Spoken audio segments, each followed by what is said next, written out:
Hello everybody, Michael Silva here. The probabilities of a recession are increasing. That's what we're going to talk about on today's Stock Market Brief. But Michael, the stock market's ripping higher and higher. Yes, that is true. It's par for the course, actually, and we'll show you some of that sector data. We're going to get into some macro charts, and we're going to talk about how we take advantage of this situation and prepare ourselves if the recession does come. That's what we're going to talk about on today's Stock Market Brief show. We're going to get right into it today. Now, the probabilities of a recession are increasing. That's not me saying it. That's the Federal Reserve saying it. But I mean, do we trust them when they say good things? Do we trust them when they say bad things? I don't know, but a probability of 70.85% now. One of the things they look at here is the 10-year, 3-month curve. The Treasury spread, which is at minus 171 basis points when they reported this. As it stands right now, 161 basis points inverted. And now we even have more of a bone-chilling yield curve inversion of 102 basis points on the 10-year, 2-year. And a lot of people, let me tell you something, they say it doesn't matter anymore. Well, we haven't seen it uninvert yet, and that's going to be important to watch. But why is this important? Well, banks, when you think about financial institutions, they borrow in the short term, i.e. deposits, and they lend long term.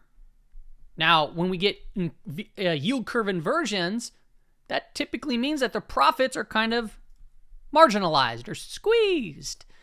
And what we're seeing right now, if we take a look at something like loans and leases and bank credit, all commercial banks, and we're looking at the rate of change year over year on this chart, and what you'll see here is that that is starting to decelerate. Now, what you'll also notice is these gray shaded areas. The gray shaded areas are resembling recessions, okay? And what you'll notice here is that every recession what preceded it, or what happened just before that, if I'm using that word correctly, which I don't know, we saw a slowdown in credit growth. So we see this slow down, we hit a recession. All right, slow down, recession, slow down, recession, slow down, recession, slow down, recession, slow down, and so forth, dating back to 1975. However, one might look at this and be like, yeah, but we saw a slowdown right here and didn't get a recession. Yes, that is true. But we still got to take note that when we see the recessions, right before that, we typically see this. So we need to be aware when credit growth starts to decelerate. We're starting to see tightening. Now, what's even more important is, why would banks tighten? Now, we already talked about that. The yield curve inverting, right?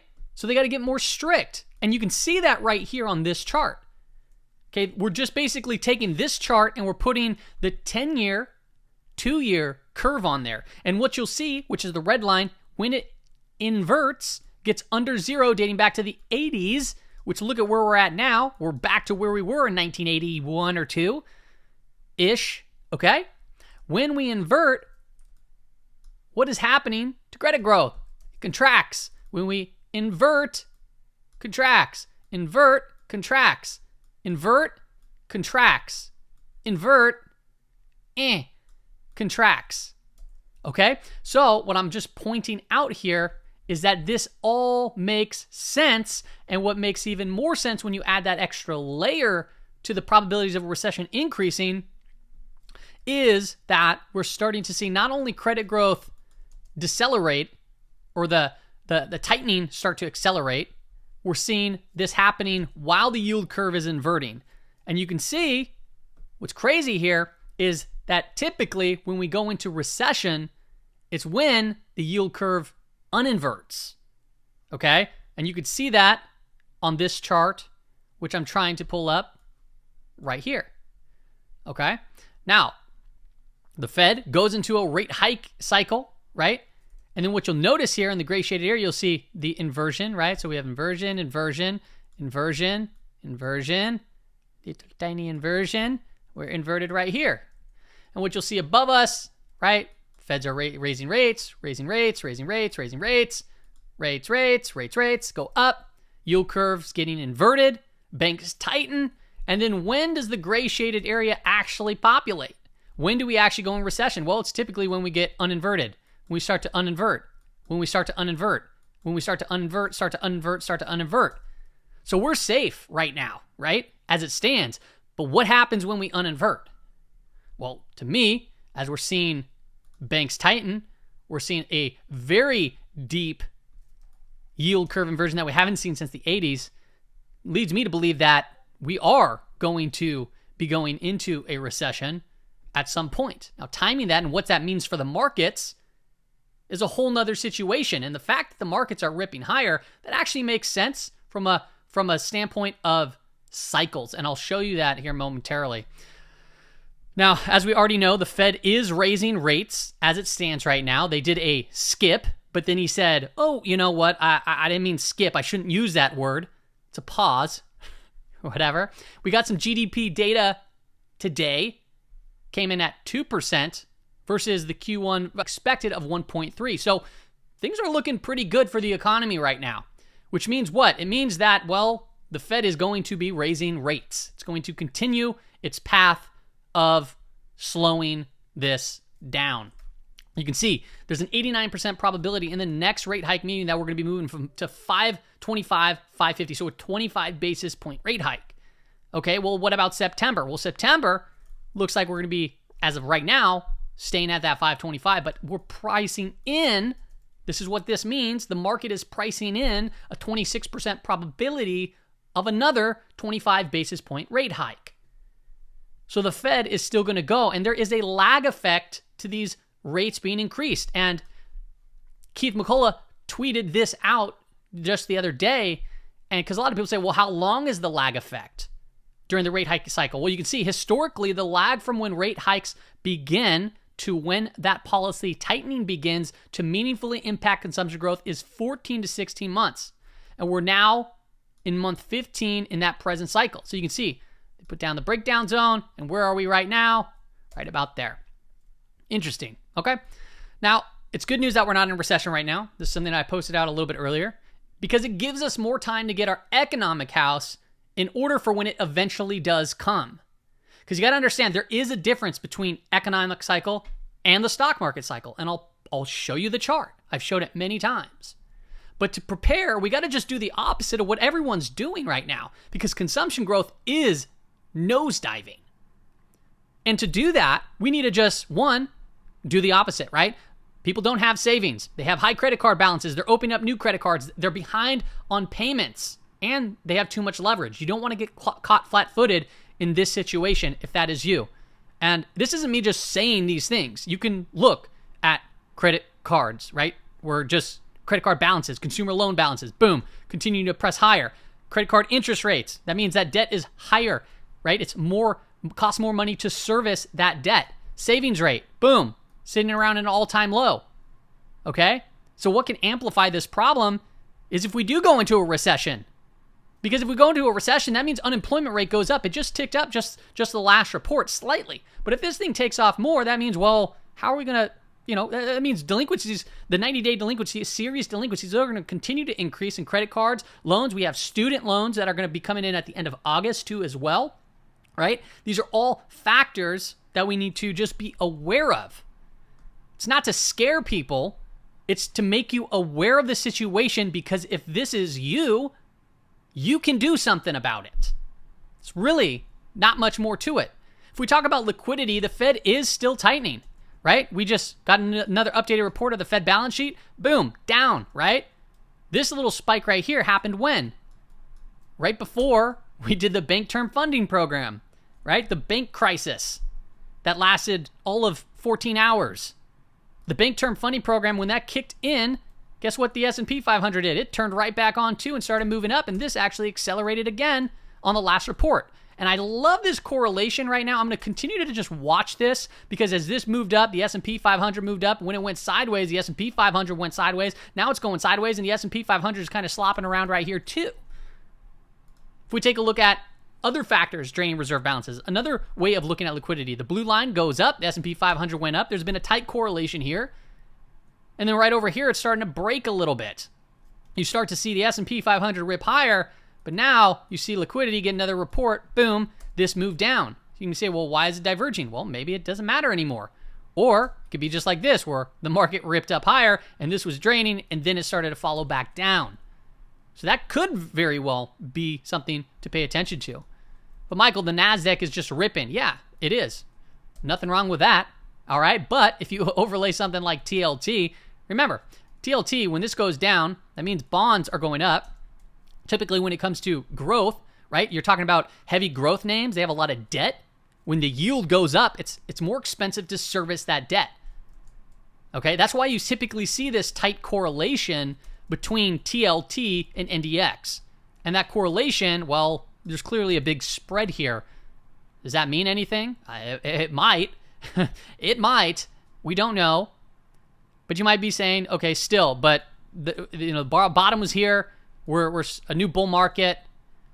Could be right. And, well, if we take a look at sector analysis or cycles, the orange is the stock market cycle. The blue is the economic cycle. The stock market cycle leads the economic cycle.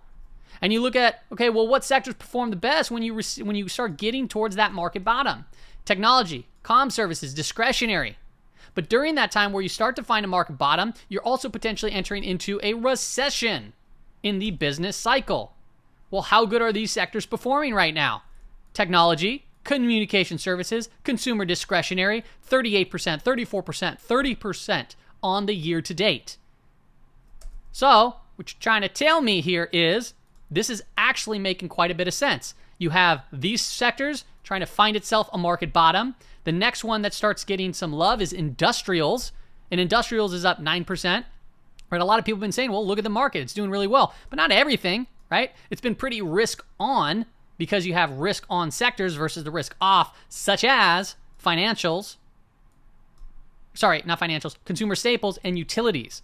But financials is still down on the year, all right? Energy was one of the leaders the prior year, and that's down 6%. And that right there, to me, does sniff out somewhat of a recession, and I'll show you why on an oil chart momentarily. If we take a look at year-to-date performance on the big index products, SPY, Q, IWM, DIA, the Dow Jones Industrials is only up 2.97%. It's basically flat on the year. IWM is up 6.89% because of, well, the last couple of weeks have seen it increase, and also today it was up, I believe, 1.5% or so. Okay, but Q's, I mean, this is probably the best year since the start of the year since, I don't know, probably around the .com, I would imagine, right around that time. Okay, so this is a really good, and don't quote me on that, but I saw some data on that, but I'd love to go see that again. And then the SPY is up 15% year to date, and I mean, well, why? Well, because some of the main names in the NASDAQ, right, it's cap weighted in the NASDAQ 100 are the big leaders there. Okay, so what's it mean when we get into recession? Well, you can take a look at this cycle for the business cycle, and that's typically means when we start to contract, that's where bonds typically go up, stocks, commodities go down. We've seen, well, some stocks go down that haven't really bounced, like the Dow Jones Industrials, like we've seen commodities go down too as well, okay?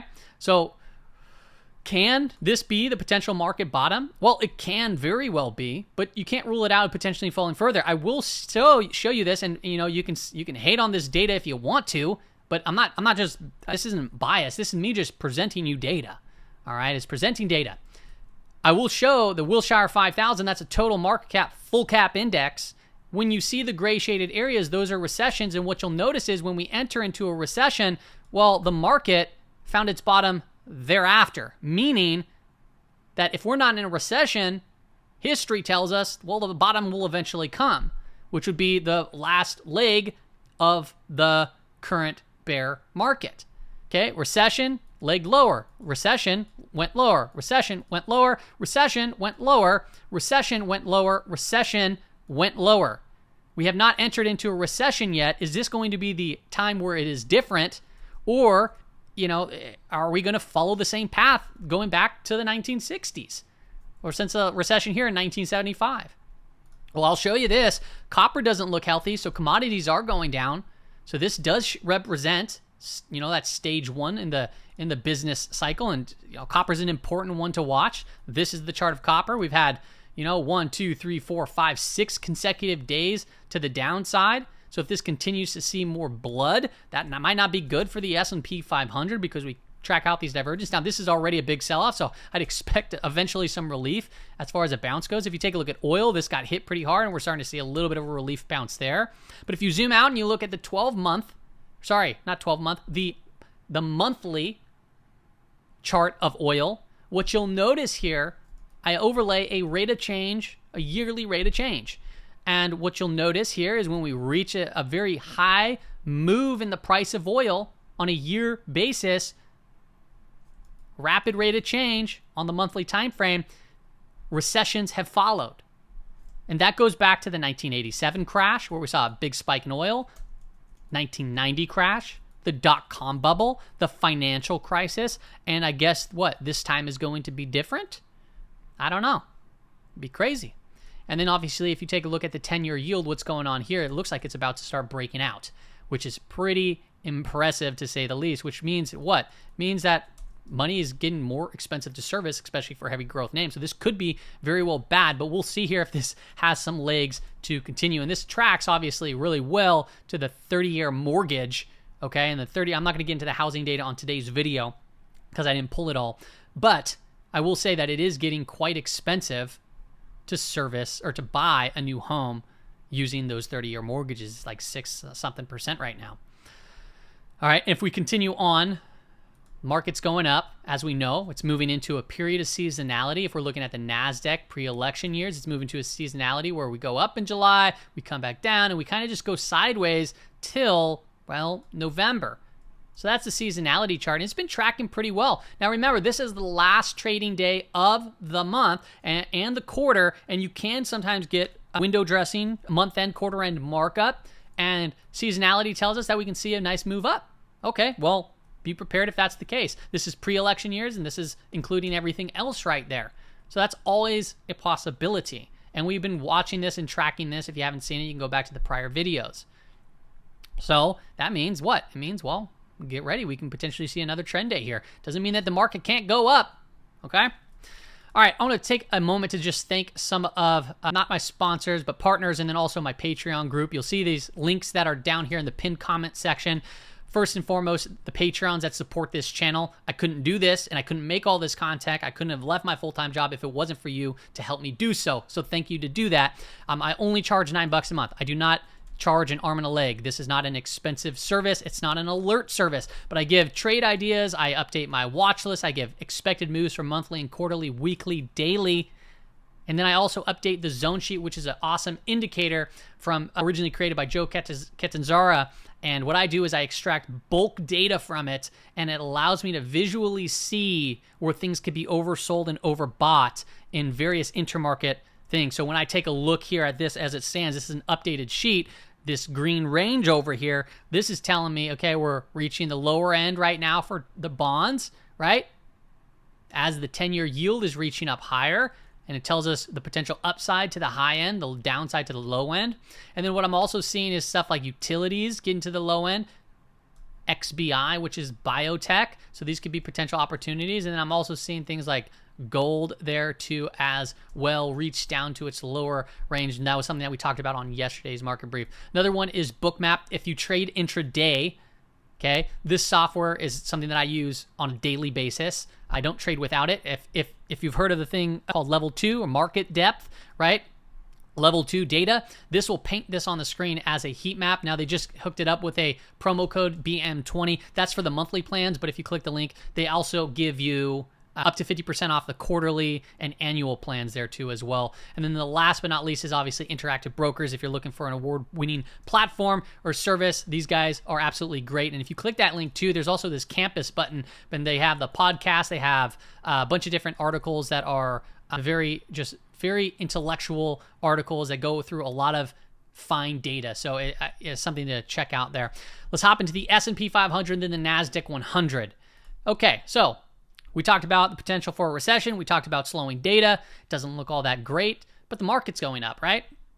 As it stands right now, we have a series of higher highs and higher lows. Okay, so market is currently trending up. We pulled back into where? That prior area of resistance. That prior area of resistance can become support. It did. So we're bullish until we start breaking down from that area. Then it opens the door lower if we start closing down through that area. Okay, as it stands right now, we're bouncing from this area, and it says that we can potentially try to go grab the prior swing high right there for 2023. Now, I like to look at the 15-minute chart and overlay the expected moves because it gives us a better insight how to tactically approach this. And when I look at this, I'm starting to see this kind of rounded bottom right here on the pullback. So that means, hey, this is the weekly expected move here. And remember, 68% of the time we close within that. Doesn't mean that we can't break without it. If we do break outside of it, start to look at the upper daily expected move going into tomorrow, the last trading day. That would bring us up to 441.03. Okay, and then we'll see, obviously, after that point, we'll get new weekly expected moves, we'll get new daily expected moves. As it stands now, the bulls are in charge. Why? Well, the 5-day moving average. Okay, we held it, as we stated, right? Careful while it's declining and price is under it, saved, and then start getting more bullish when it gets back above it. It got above it, boom, boom, boom, and we start to move higher, which means this is going to start to flatten out, and as we lose data, as time progresses forward and the price action trades above it, this will start turning back up. So as long as we're above that, we can start looking strategically for pullbacks, potentially to the 5-day moving average, potentially to lower daily expected moves, and then things like the week to date anchored VWAP or month to date anchored VWAPs, which we'll be getting obviously new anchor VWAPs here momentarily. Okay, so let's hop into the NASDAQ because I still find this one very interesting as a potential setup. You can see here, we've been kind of stagnant these last 4 trading days or so. A couple of trading days ago after this sell-off, we had a nice big move to the upside. Okay, so if this, you wouldn't want to miss a retest of this prior swing high. That's 372 over there, and we're trading right around 363. So almost a $10 move right there per share is not something that I personally would want to miss. And when I take a look here at the 15-minute time frame, what's the daily expected moves telling us? Well, the upper one is 367.21. The lower is 360.41. Okay, and then we have the weekly expected move all the way up at 369.85 and the lower at 355.23 with 1 day left. Okay, the 5-day moving average, we're currently above it. So we're bullish as it stands right now. Where else are we holding? Well, if I take the swing low of this pullback and I anchor a VWAP to it, what you'll notice here is prices pull back and it bounced, price pull back and it bounced, and it's above that level. That's also in confluence with the week to date anchored VWAP. Okay, so as it stands to me, this is bullish until we get below these levels. Simple as that. You're bullish until it gets under those levels. And if it gets under these levels, well, that opens the door to 360.41. If it gets under these levels, okay, yeah, just don't, if you know how to short, you can look into shorting, but then it opens the door here. Now, what happens if it doesn't go down here? What if it goes like this? We open here, we go lower. Well, wait for price to recover because this right here is called a back through trade. Boom, you buy right back through it. That actually happened right here today and right here, creating little pops in the market.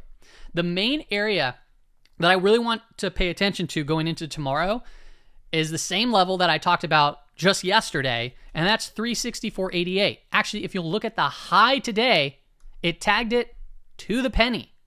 Okay, so today we opened up June 29th. Boom, we came in, we tagged it, and that acted as resistance. We pulled back to where? The 5-day and the week-to-date anchored VWAP, and we bounced back up, trying to get back up to this level. But there's clearly an area of supply, okay? But the more times that this is tested and tested, the more likely it is to eventually break it. So price action is coiling up. You can look at this and you can see it's an advanced head and shoulders pattern. That's the neckline. Okay, if it breaks down, we already discussed it. However, you can also look at it and say, well, it's actually coiling up here pretty tightly. And I'd say, yes, it expands. The market does that. And then it contracts. And when it contracts, it then what? It expands. So if it's going to expand to the upside and we start screaming up higher, that's not a move you want to miss. So it's a good option you can potentially play over 364.88. Say if price comes up there, does a little dance, makes a little love, gets down tonight, and then we break through. Or, right, watch it for a potential breakdown to come touch that lower level. We're in a period of contraction. It was a lot of chop today. So if you're really good within the chop, then you can trade that very tactically. Or you can wait for breaks. That's all I got for you on today's episode, everybody. Hope it helped out. See you later.